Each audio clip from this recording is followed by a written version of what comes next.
Hi guys, I hope you're having a good day and that it continues to be one. Today I just wanted to talk about some thoughts that I've been having lately. I have had the great pleasure of having a couple of friends who really are just kind of on the same wavelength as me in kind of like a consciousness level and an insight level. And it definitely helps to know your people, to know what kind of things drive you. And for me, I really love more than anything else in the world, being able to have really in-depth, emotional, intellectual conversations that hold a lot of like integral value to humanity and life and all of those kinds of things.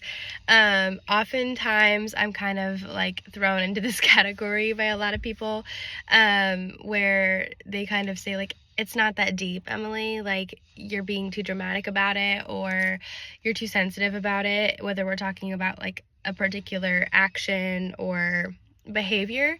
But also I've realized that kind of in thought patterns as well, that has kind of been the response to a lot of people. So it's really wonderful to be able to have conversations with individuals who realize, or at least believe the way that I do, that the world is really based on our perception. But as I have come to know knowledge and have come into like a more authentic place in my perception and value of the world, and my experience in the world, I have really developed this understanding that everything is everything is everything.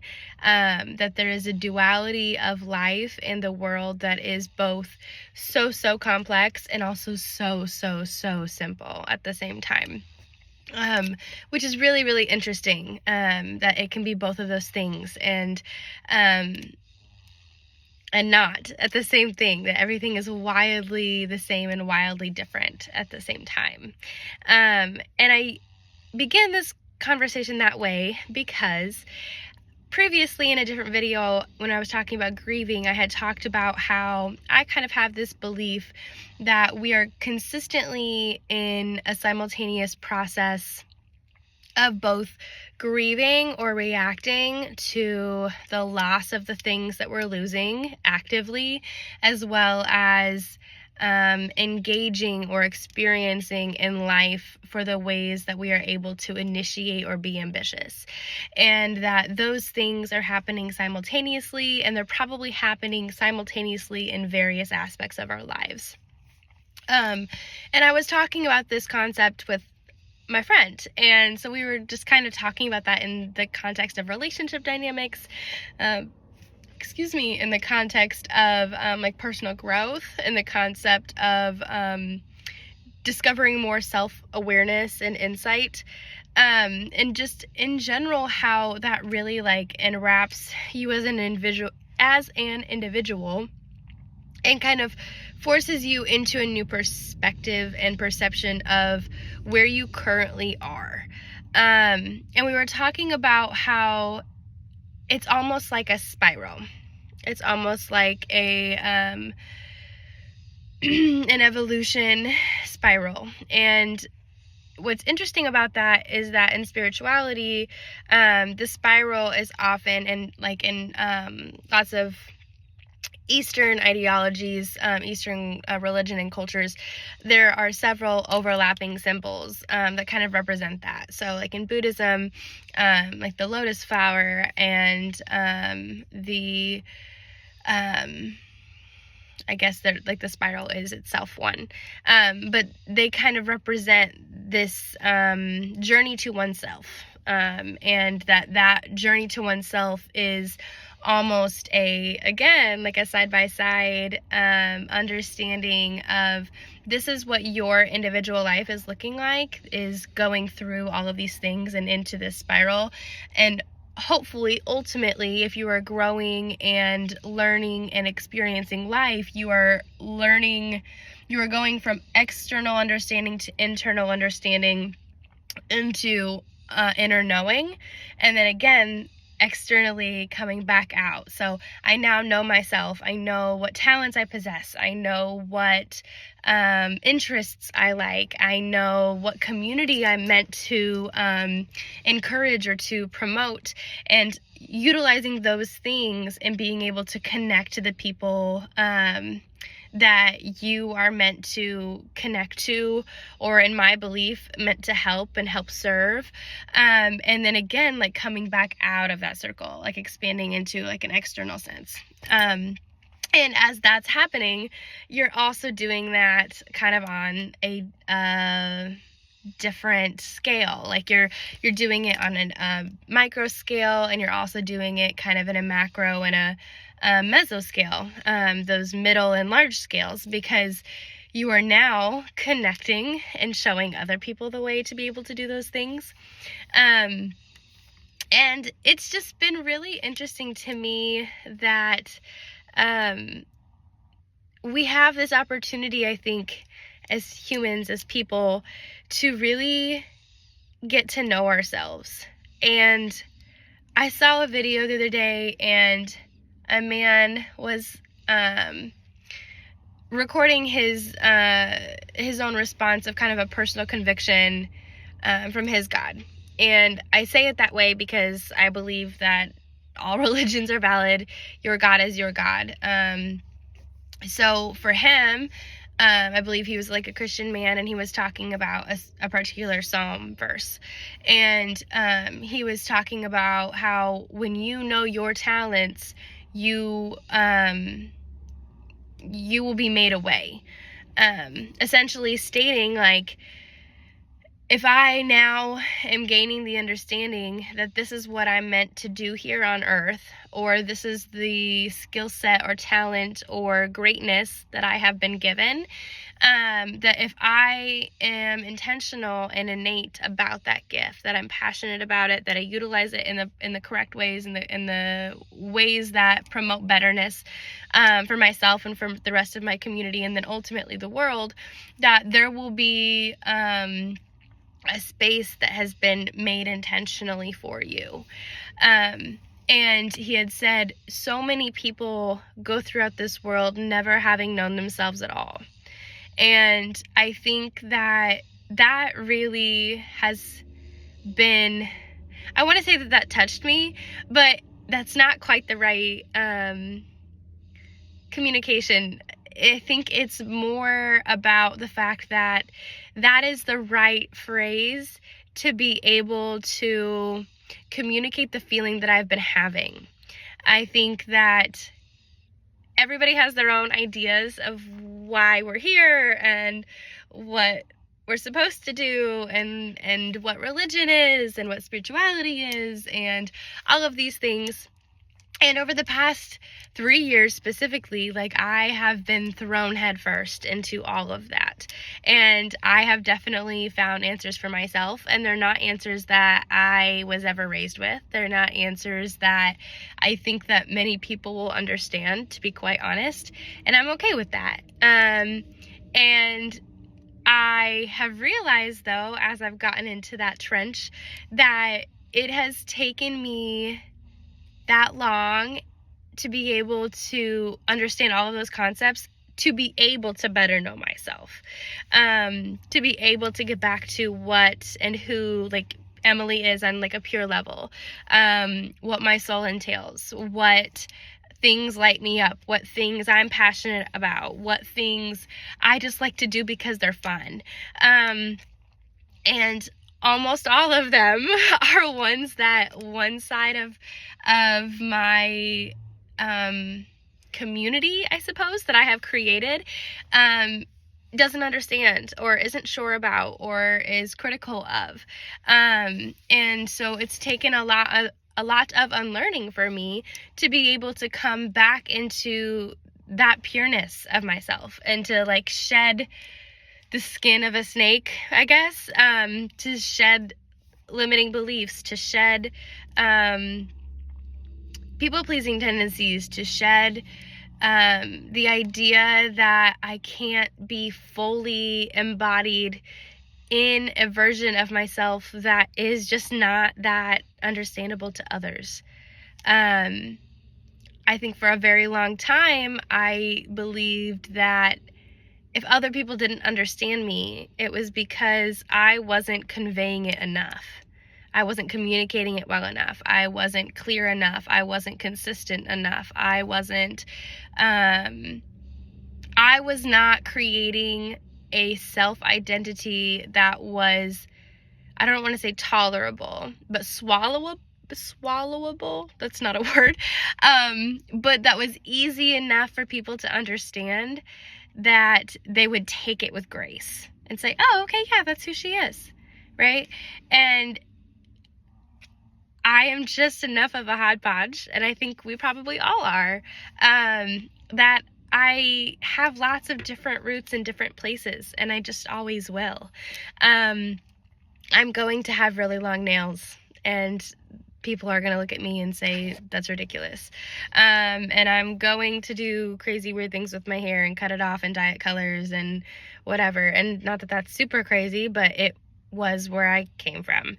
And I'm going to also be okay with the fact that I played with mud and leaves and in wagon bins when I was young, and that was fun. And I love the fact that I was able to grow up where we could snowmobile and ride four-wheelers and had a pig and had horses. And I love the fact that I have since been able to go to college and have like these really philosophical conversations and intellectual depth, and have this space that, you know, where I was raised doesn't necessarily merge super great all the time. And all of those things make me me. And all of those things are not easily readable from one community to the other one, and that's okay. And so I am now in a space where I am really coming into that full capacity of like knowing myself and knowing that it's okay to express myself as myself. And I think that is why it's so important to talk about healing and the healing process, because like that man said, like that video said, so many people go their whole lives not knowing themselves, knowing each other. And so in that spiral that I talked about, they're stuck in this external loop, and they just go and go and go. And that external loop is, I have to get a job because that's what other people want. And it has to be a 9-to-5 job because that's the most appropriate thing. And it has to have benefits, and I have to go to school to go do that. And I have to have a degree, and I have to go to trade school, or I have to, come back and work full time all the time, or I have to be a homestead wife, or whatever it is. And that is just, it's just so sad to me, because that is one portion of this beautiful earth that we've been given, this beautiful life that we've been given, this opportunity to see and experience what it is to be a human here.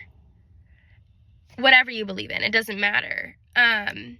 And there are thousands of countries and thousands of cultures and millions of people who have been raised in a completely different capacity as you. And to me, it is just devastating to not want to know about that, to not want to accept somebody else's differences, to not want to throw yourself into a new culture or community or lifestyle and just see what it is and see if you like it. And consistently being floated through a system where you have to worry about insurance and money and job and all the right things to raise a kiddo. You limit yourself so much. You get stuck in this cog of what you need to do, that you never get to know who you are and what you want to do. Because the reality of it is, every single thing that you engage in is a risk. Every single thing that you decide to do has the potential to implode. Would you not rather spend the potentially 70, 80 years of life that you have on earth doing something that you took a chance on to implode, that was something that you wanted to do, versus I just got laid off of some job that I actually hated, but now my life is in shambles. Because your life can be in shambles that way, and it can be in shambles in a million other different ways. And I'm not trying to downplay the difficulty and the realities of needing to work and needing to do what you need to do to survive. That's what goes without saying. Because we are just humans, and it is just a system, and at the end of the day, it has to be navigable, right? Like, we have to be able to function and live in our world. But I say this to say that we created the system, right? Or the system was created for us. But that also means that we get to choose how much we want to interact with it. And if you truly are able to get to know yourself through a healing process, right? Because we all come with baggage. Then you have the best opportunity to understand where to go from there and what to do from then on, and how to create a life that you truly are passionate and in love with, so that you can be at peace with yourself, so that you can be at peace in your community, so you can be at peace with the people around you. And I guess ultimately for me, that looks like being able to be the most available I can for my son. That looks like being able to not be so overstimulated and so angry about having to make money and having to have health insurance and having to have all these schedules to rotate, so that I can just make sure that he has all the supports that he needs, and I'm making money and I'm doing what I love in the meantime, and I'm not stressed out about it, so that every night when he comes home, I'm ready for him. And I'm ready to play, and I'm ready to be patient with him. Because he's the most important thing to me, and I don't want to spend 8 hours using all of my patience doing something that I hate, so that I can get him and be so glad to have him but have no patience left, that I'm doing damage there. Yeah, I don't know. And so I just think we don't have a lot of opportunities to know what that healing process really looks like. And I mentioned before, right, that I keep wanting to say oscillating, and I don't know if that's the right word, but we're rotating between that, like the grieving and the experiencing, and we've started that conversation about what the grieving process looks like and what trauma can do, and how to move through it. But we don't really talk about what it looks like. And we don't really talk about the other side of it. We talk about, you're going to have trauma. Maybe you have nightmares. Maybe you have really bad, awful feelings. Maybe you have flashbacks. Maybe you have disassociation. Maybe you have all of these things. And even that is such a limited scope, because what's accessible right now is talk therapy. And we're slowly starting to get some of that into like mainstream, but it is also so coded and decoded. It's used so inappropriately. There's a very big difference between saying somebody's OCD or bipolar and having those diagnoses. There's a very big difference between what we say boundaries are and what they look like in action. There's a very big difference between talking about what self-care is, but really practicing what self-care is. And so that conversation is beginning, right? And that's great, because we need it. But we don't talk about what it really looks like in a reality sense, this is me struggling with my life and still trying to be disciplined enough to work on these things. And I think we need more of that, right? once we've made space enough for all of those things, right? The acknowledging the trauma, acknowledging the hurt, acknowledging the implications of what has happened to me and what it has created in my life. Now what? What do I do with this now? Do I just sit and feel it enough and boom, I'm healed? No, that doesn't work. Do I talk about it enough to somebody and that works?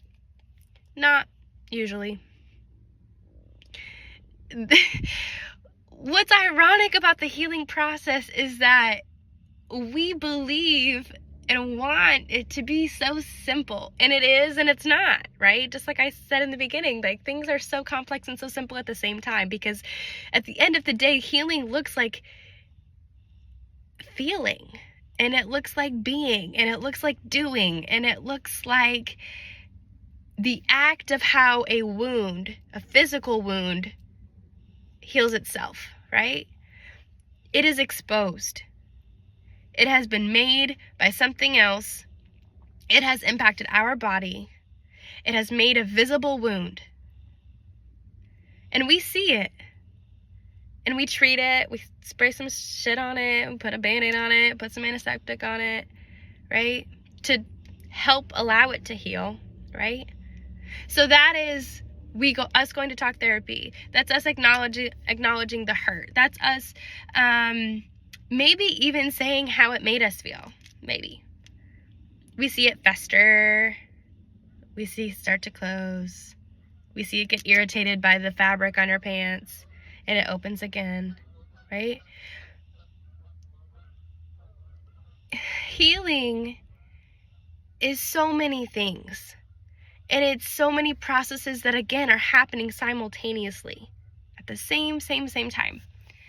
And it takes you understanding that it's not a process that is a one and done linear thing. It is not A to B. It is never going to be. Oftentimes in therapy, I used to say it's like, but I'm more believing in this point in my life that, again, it's representative of that spiral. We start here, we learn something, we get there, it goes down.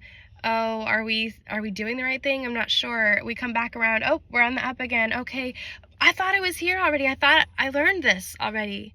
Oh, but I didn't know this part of it. And then I go back around again, and I keep going until eventually it closes in on itself, right? And so once we're finally closing those first few rings of externally knowing how it's impacted us, right? That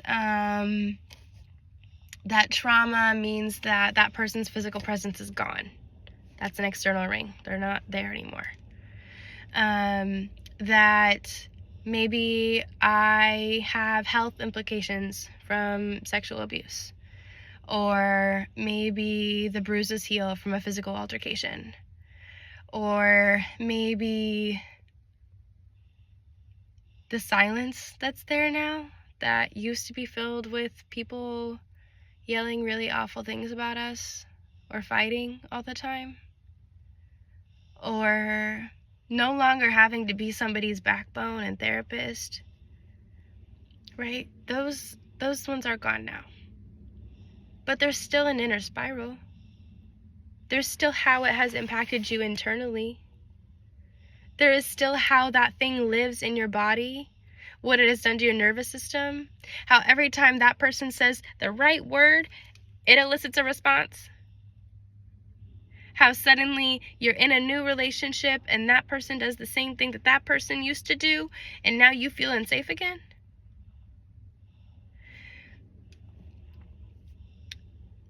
The actionable part of healing. And some of it is absolutely sitting with it and feeling it and hearing it. But we also know that emotions last 90 seconds in our body. A true emotion. Any more than that, we're sitting on it. we are reflecting on how angry we are, why we're angry, how justified we are in that anger. And we are reliving it. We are in a different kind of spiral, a mental spiral.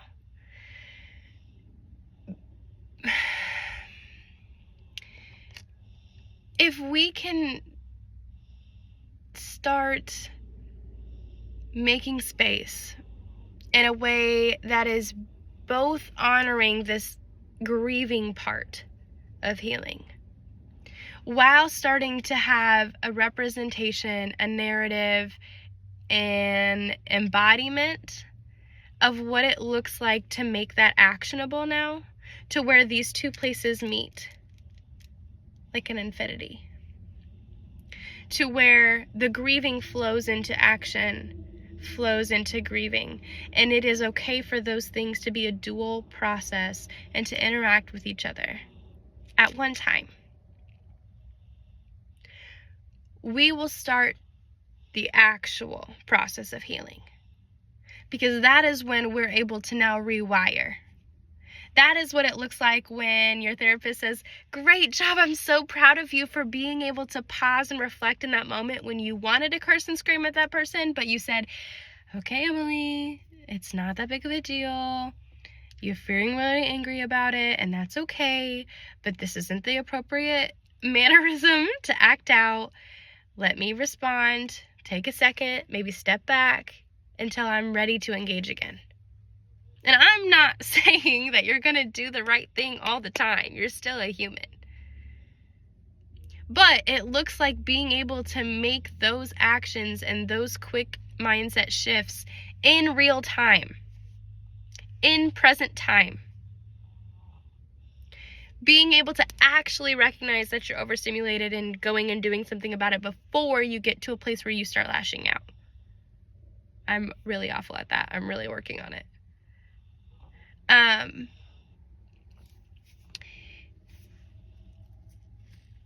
And then when you're finally in a place to say, I think I'm kind of there a little bit, it comes back into that other half, the duality, and you start needing to reclaim pieces of yourself that you've left all over the place from the traumas that you've endured. And to me, it reminds me of Harry Potter Horcruxes. If you weren't a Harry Potter nerd, then I guess you don't really know what I mean, and also you're lame, because it was the greatest series.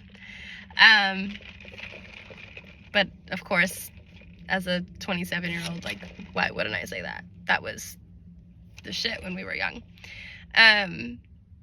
But I'll catch you up if you don't know. Essentially, little pieces of himself that have been severed to try to save himself, so that if one of those pieces dies, he still has all of these other pieces, right? I have this metaphor that when you experience a trauma, pieces of you are cut off. And some of it is because it's like a 2-in-1, it's a duality.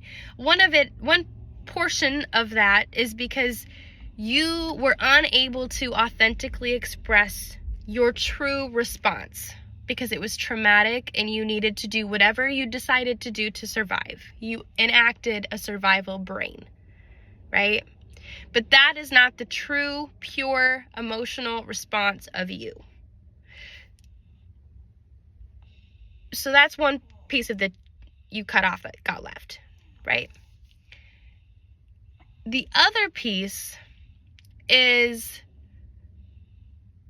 when you've experienced that trauma, often, depending on how your response is, how your body has chosen to react to that trauma, oftentimes we may resort to adopting a new narrative, a new strategy, a new belief system in order to cope with what has just occurred to us, right? And so when you adopt something new in replace of what was, out of survival, right? But when you do that, you are also leaving that pureness of you behind as well. Because there was nothing wrong with this pureness of you. What happened is what happened, and it wasn't your fault, right? It just was a really shitty thing that happened to you. But because you had such a reaction to it, you and your body said, I need to do something new because obviously this didn't work for me, right? So now you've adopted this new story, this new narrative, this new way of being, this new personality, this new identity, whatever it is, right? Maybe that's you're a perfectionist now. Maybe that's I have to get good grades, otherwise I'm gonna die. Maybe that's I'm never gonna wear short sleeves and shorts again. Maybe that's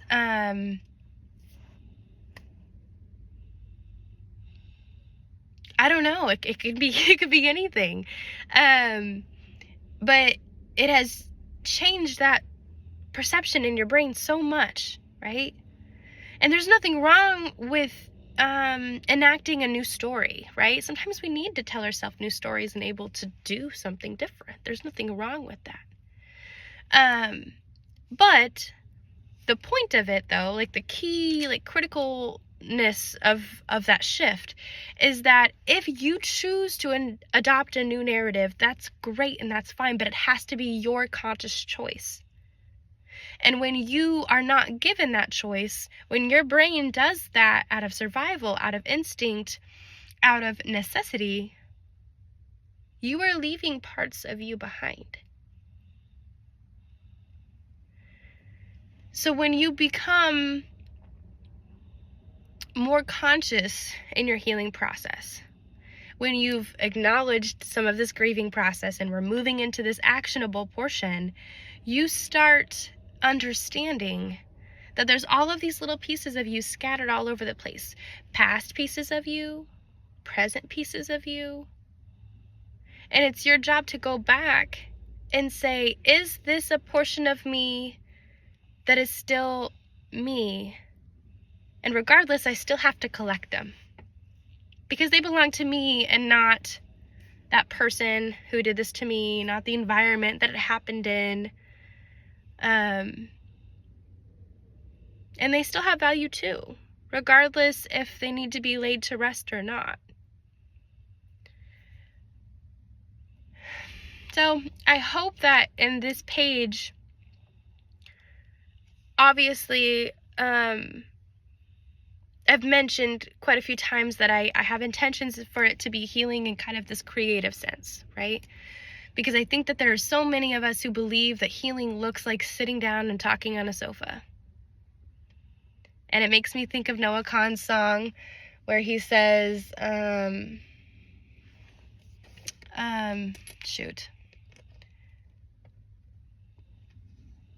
he's talking about his dad to a therapist on a couch. And I can't remember the line. But you know what I'm talking about. And it can be that. Absolutely, it can be. And it's gotten me some really good insights before. It absolutely has.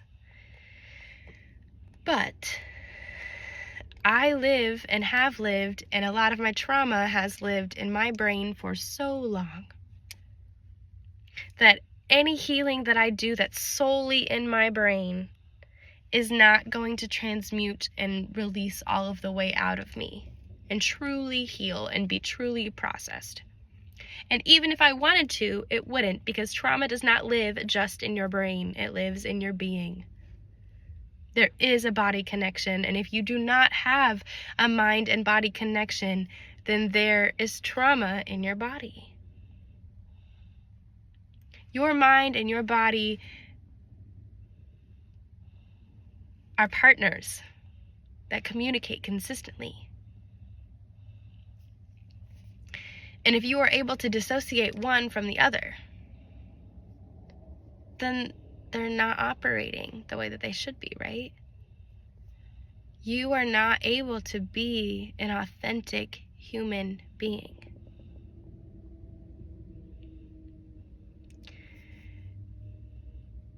So even if it is not, like I'm saying, this creative means that some of this page is kind of aimed towards, that's fine. There's nothing wrong with that. But I do believe that we need more real life examples in real time of what healing ends up looking like and what we can do about it and how to feel it and sit with it and make it actionable and what it looks like beyond just the sad shit. That's there too. But at some point in your journey, you're going to say, I feel the feelings, and now what? So I hope that we're going to be able to do that together. And I hope this made a lot of sense to you. I hope you enjoyed it. Sometimes I'm not very concise. But I just thought it was like a really important conversation to have. And it's just been really heavy on my heart and my mind. And all of those things I think just like go so hand in hand together. And it just really makes me think of that idea that I said earlier, like everything is everything is everything. Like there are so many intersections of this world and layers of this world, right? And if we can acknowledge that our world is full of those layers, then why wouldn't any of these processes be the same way? Why wouldn't your healing be the same way?